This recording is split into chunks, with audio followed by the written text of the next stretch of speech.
안녕하세요, 텐입니다. 오늘은 센터 입장에서 본 정말 답답한 가드 유형 세 가지를 한번 뽑아서 이야기를 나눠보겠습니다. 그리고 가볍게 해결책까지 제시를 해보겠습니다. 첫 번째 유형은 3점이 없는 가드입니다. 3점이 없는 가드. 센터들은 이런 가드 만나면 정말 답답해요. 주구장창 이렇게 패스만 돌리거든요. 상대팀이 알아요. 어떤 걸 아냐면 이쪽 팀 가드도 슛이 없구나. 그러면 어떤 일이 생기냐면 코트를 좁게서요. 밖으로 수비가 과감하게 붙는 게 아니고 이렇게 좁게서요. 좁게. 그러면 어떻게 되냐면 센터들이 움직일 수 있는 공간이 굉장히 좁아집니다. 만약에 2번, 3번, 1번까지 슛이 있다 그러면 수비들이요 한 발씩 더 나갑니다. 이렇게 공간이 이만큼씩 나요. 이만큼씩 진짜 많이 나거든요. 근데 가드들이 슛이 없으면 수비가 이렇게 좁게서요. 그리고 가드들도 공격을 거의 3점 슛 라인 근처에서 이렇게 패스를 돌리고요. 됩니다. 그러면 어떻게 되냐? 똑같은 상황인데 센터들을 움직일 수 있는 공간이 요만큼. 비교가 안 됩니다. 비교가. 그래서 뭐 센터들 입장에서 보면 가장 답답한 가드 유형. 첫 번째는 3점이 없는 가드입니다. 제가 그래서 항상 가드들 코칭할 때 말하는 게 시간 날 때는 무조건 3점 연습해라. 3점 연습해야 된다. 이거는 그 사람의 실력을 올리려고 하는 것뿐만 아니라 3점을 장착해야 수비들이 튀어나가기 때문에 앞선 수비들이 센터가 그만큼 공격할 수 있는 기회가 많아집니다. 자, 두 번째 노답 유형. 두 번째는 볼을 잡자마자 드리블하는 유형. 센터들이 이 페인트 존 안에서 이렇게 움직입니다. 상대가 열심히 수비를 해요. 그렇기 때문에 이 골밑에서 한 번 자리 잡기가 정말 힘들어요. 근데 열심히 해서 자리를 막 잡았는데 가드가요 볼을 잡자마자 드리블을 해버리잖아요. 그러면 일단 내가 자리 잡은 그게 무색해져요. 근데 하필 또 여기서 드리블 막 이렇게 치다가 압박을 당해서 잡아버리잖아요, 볼을. 그러면 수비들이요 눈치 딱 까고요 이렇게 해서요. 이렇게 앞쪽으로. 그러면 볼을 뺄 수가 없어요. 이렇게 볼을 빼다가요 다 커트 당합니다. 여기서 다 커트를 당해요. 그래서 두 번째로 답답한 유형은 바로 볼을 잡자마자 드리블 치는 유형입니다. 드리블 치는 유형. 그 다음 세 번째 답답한 가드 유형. 지 공격 옵션만 보는 사람들이 있습니다. 지 공격 옵션만 보는 사람들. 무슨 말이냐면 볼이 이렇게 가잖아요.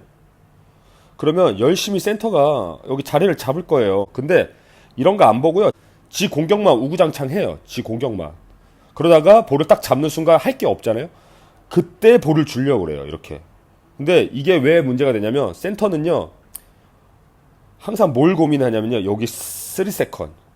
여기 3초 바이레이션을 고민을 해요. 그렇기 때문에 이 안에 못 입고 이렇게 밖에 걸쳐서요. 그러면 상대 포워드가 항상 여기를 몸싸움으로 밀어냅니다. 그래서 좋은 자리 잡기도 힘들 뿐더러 힘이 좋은 센터라면 상대가 오버가딩을 해요. 오버가딩. 앞으로 수비를 서서 뒤로 밀어내요. 볼을 못 넣어주도록. 그래서 좋은 자리 한번 잡기가 어려운데 볼이 이렇게 들어가길래 이제 몸싸움 한번 잘해가지고 자리를 딱 잡았는데 이게 볼이 안 들어오잖아요. 볼이 안 들어오고 지 혼자 막 공격을 하고 있잖아요. 여기서 한 1, 2초 있다가 할 게 없어서 빠집니다. 이렇게 빠져요. 빠지거나 이제 힘을 빼요. 힘을 뺐을 때 볼을 주잖아요. 그러니까 이거 다 커트 당해요. 다 커트. 자, 정리를 해볼게요. 센터 입장에서 제일 답답한 가드 유형 세 가지. 첫 번째는 이 3점 슛이 없는 사람들. 두 번째, 볼을 잡자마자 막 이렇게 드리블만 치는 사람들. 막 이렇게 막 드리블 치는 사람들.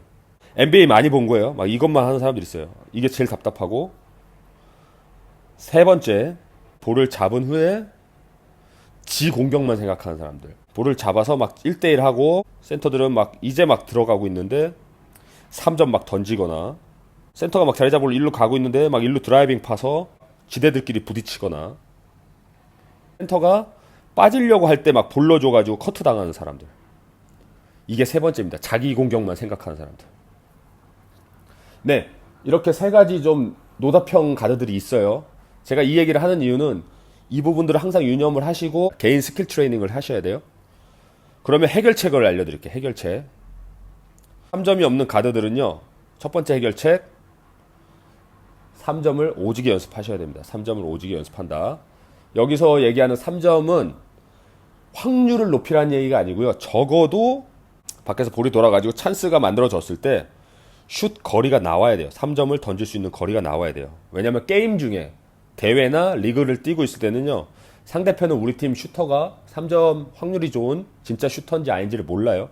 그렇기 때문에 슛을 던져줘야 수비 가드들이 과감하게 나가서 많이 수비를 하게 됩니다. 그래야 골밑에 공간이 넓어져요. 이렇게 많이 붙기 때문에. 더 중요한 거는 앞에 수비가 있음에도 불구하고 슛이 나가야 돼요. 여기서 이제 명품 슈터와 아닌 슈터가 차이가 납니다. 명품 슈터가 아닌 사람들은요, 수비가 없을 때만 이렇게 슛을 던질 수 있는데, 명품 슈터들은요, 앞에 수비가 붙어 있음에도 불구하고 수비가 압박을 안 하며 던져버립니다. 그리고 확률도 좋아요. 그래야 수비가 한 발이라도 더 붙게 됩니다. 그리고 확률적으로 수비가 가까이 붙어야 돌파도 더 쉬워져요. 자, 두 번째 유형. 볼 잡자마자 막 이렇게 드리블 치는 유형. 해결책은요, 볼을 받으면요, 무조건 볼을 들어주는 거예요. 이렇게. 머리 위로 이렇게 들어주세요. 우리 편 센터가 자리 잡을 때까지 기다려주시는 겁니다. 요게 두 번째 해결책입니다. 그래서 센터가 자리 잡으면 그냥 넣어줘요. 넣어주면 이 가드가요, 요거 긁으러 가거나 여기로 움직이게 됩니다. 조금이라도 이렇게. 그때 박수 쳐서 다시 받고. 그걸 또 기다려요. 안 오면 슛, 오면 또 다시 넣어주고. 여기서 좀 꿀팁을 드리면, 센터가 여기서 자리를 한 번에 딱 잡았는데, 이때 자리를 잡을 때, 이때 볼이 바로 들어가면 원찬스 볼 수 있는데, 상대가요, 수비가 좋으면 몸을 버텨서 막아버려요. 그래서 이때 볼을 받아도 바로 한 번에 공격하기가 쉽지 않습니다. 특히 이 가드가 긁으러 오기 때문에. 여기가 중요한 부분이에요. 볼을 받는 순간 이 가드가 다시 여기에 신경 쓰게 돼요. 일로 나가는데, 이 센터가 볼을 일로 주면 이 수비 센터가요, 힘을 빼게 돼요. 아, 얘가 공격을 안 하는구나 하고 힘을 뺄 때 과감하게 몸싸움을 해서 이렇게 안으로 밀어 넣습니다. 이때 다시 볼을 빠르게 넣어주잖아요. 그러면 정말 좋은 찬스가 나요. 보통 가드들이 이걸 못 봐서 볼을 못 넣어줘요. 센터들은요, 여기서 끊임없이 몸싸움을 하는데, 처음에 자리 잡을 때 한번 몸싸움을 할 때는 확률이 많이 떨어져요. 수비가 알아차리거든요. 아, 얘가 이제 볼 잡을 준비하네. 근데 볼을 한번 받았다가 안 됐어. 안 됐을 때 다시 이렇게 빼면서 동시에 몸싸움을 막 해서 밀어넣잖아요. 그때는 진짜 좋은 찬스로 골밑 슛을 던질 수 있습니다. 그렇기 때문에 어떻게 한다? 볼을 잡자마자 드리블 치지 말고요, 머리 위로 이렇게 볼을 들어주세요. 자, 세 번째. 볼을 받아서 지공격만 생각하는 애들이 있어요. 지공격만. 해결책은요, 마인드를 이렇게 잡으세요. 내가 주로 잘하는 공격 포지션 위치에서만 슛을 던진다. 이렇게 마인드셋을 가지세요. 또는 내 슛이 나가는 거리에서만 공격을 한다. 무슨 말이냐면, 자, 요 2번 가드가 여기 근처나 이 골밑 근처, 여기서는 슛이 나가는데 요 밖에서 슛이 나간다고 쳐보세요. 약간 한 발 뒤에서. 그러면요, 여기서 볼을 받으면요, 고민하지 말고 바로 리턴 패스를 하시거나 골밑으로 넣어주는 거예요. 생각도 하지 말고. 무슨 말이냐, 내가 공격할 수 없는 위치에서는요, 볼을 잡고 뭘 공격하려고 하지 말고 그냥 다시 줘버려요. 다시 우리 편한테 다시 줬는데 이 사람이 할 걸 못하잖아요. 그럼 이 사람 잘못이에요. 근데 볼을 받아서 막 여기서 지공격한다고 뭔가를 하다가 압박당해서 뺏기거나 망해버리면 무조건 2번 잘못이기 때문에 그렇게 하지 마시고요. 아니면 볼을 받았을 때 볼을 머리 위로 들고요, 센터한테 명령을 내리세요. 선 명령 후 내 공격 옵션을 살리세요. 무슨 말이냐면, 볼을 머리 위로 들고 기다려서 센터 보고 야 자리 잡어 하던, 야 스크린 좀 올라와 하던, 야 빠져 1대1 할게 빠져, 요렇게 명령하거나 페이크를 주세요. 여기서 센터한테 볼을 넣어주려고 하듯이 이렇게 페이크를 주거나, 아니면 손으로 야 나가 손으로 나가 해서 이렇게 나가게 하거나, 아니면 손으로 야 일로 와 해갖고 이렇게 오게.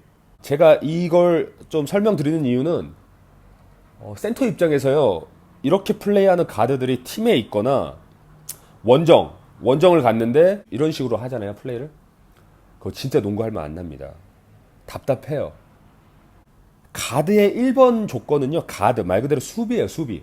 최종 방어선에 제일 가까운 사람들이 여기 있잖아요. 그렇기 때문에 이 사람들이 수비를 중심으로 플레이를 하는 겁니다. 코트를 넘어와서 공격을 하면서도 수비를 항상 염두를 하는 거예요. 그래서 여기 위에 있는 거고요. 이 골 밑에 있는 요 포워드들이 말 그대로 포워드예요. 포워드는 공격한다. 앞에 있다 이런 뜻이거든요. 그래서 포워드들이 공격을 하게 해야 돼요. 골대 제일 가까운 데에서. 네, 이렇게 한번 봐주시고요. 혹시 댓글에 이 세 가지 말고라도 센터 입장에서 정말 노답인 가드들 생각나는 거 있으면 좀 남겨주시고요. 이게 싸우자는 건 아니에요. 싸우자는 건 아니고 댓글로 좀 남겨주세요. 센터분들은 이런 거 정말 답답하다. 네, 조만간 거꾸로 가드 입장에서 본 정말 답답한 센터 유형들도 제가 영상 찍어서 올려드리겠습니다. 네, 이상 마무리할게요. 감사합니다. 네, 일단 가드 3점 슛 좀 요령을 하나 알려드릴게요. 보통 3점 슛 같은 경우는 코치들마다 가르치는 방법들이 다 달라요. 근데 이제 제가 드리는 조언은 일단 3점은 비거리가 나가야 된다. 이게 제일 중요하고요. 그렇기 때문에 이 고각슛이라고 해서 이렇게 위로 던지는 거를 먼저 하시면 안 되고요. 일단은 직선으로 볼이 나가더라도 앞으로 던지는 연습을 좀 하세요. 앞으로 던지는 거. 그 다음 중요한 팁인데 3점을 이걸 사람들이 잘 안 가르쳐줘요. 3점을 던질 때 슛을 이렇게 밀어 던지면 안 돼요. 밀어 던지는 사람들은 뭐가 문제냐면 게임을 계속 뛰다가 정말 중요한 찬스 때 볼을 받아도 이 미는 거는 힘이 다 빠지고 나면 더 이상 못 밀어내거든요. 그때 정말 중요한 순간에 슛을 못 던져요. 그래서 슛을 어떻게 던져야 되냐면 3점은 내가 이렇게 설명드릴게요. 권투 있죠, 권투의 잽처럼 던져야 돼요. 슛을 이렇게 옆으로 되나 이게? 슛이 이렇게 밀어 던지는 게 아니고 탁 끊어주는 느낌이에요. 탁 이렇게. 그래서 팔이 이렇게 완전히 뻗어질 리가 없어요. 이거는 뭐 키가 185 이상, 뭐 2m 그리고 뭐 선출들이나 워낙 힘이 좋으니까 그냥 팔로우스를 쭉 해도 슛이 나가는 거고, 일반적인 아마추어 수준의 가드들, 키도 좀 작고 몸도 왜소한 사람들은요 이렇게 던졌다가는 슛이 절대 안 나가요. 어떻게 한다? 권투의 잽처럼 이렇게 이런 식으로 느낌으로 던져주셔야 되고, 일단은 앞으로 던져도 돼요. 앞으로 던져도 되는데 중요한 건 슛을 팔을 완전히 뻗어주는 게 아니고 잽하듯이, 권투의 잽하듯이 타, 아니면 배구의 토스가 있죠. 배구의 토스 하듯이 이런 느낌으로 보여줘야 되는데 이런 느낌으로 슛을 던져야 됩니다. 그래야 슛이 나가요. 한번 해보시고 뭐 헷갈리거나 좀 이해가 안 되시면 댓글 남겨주세요.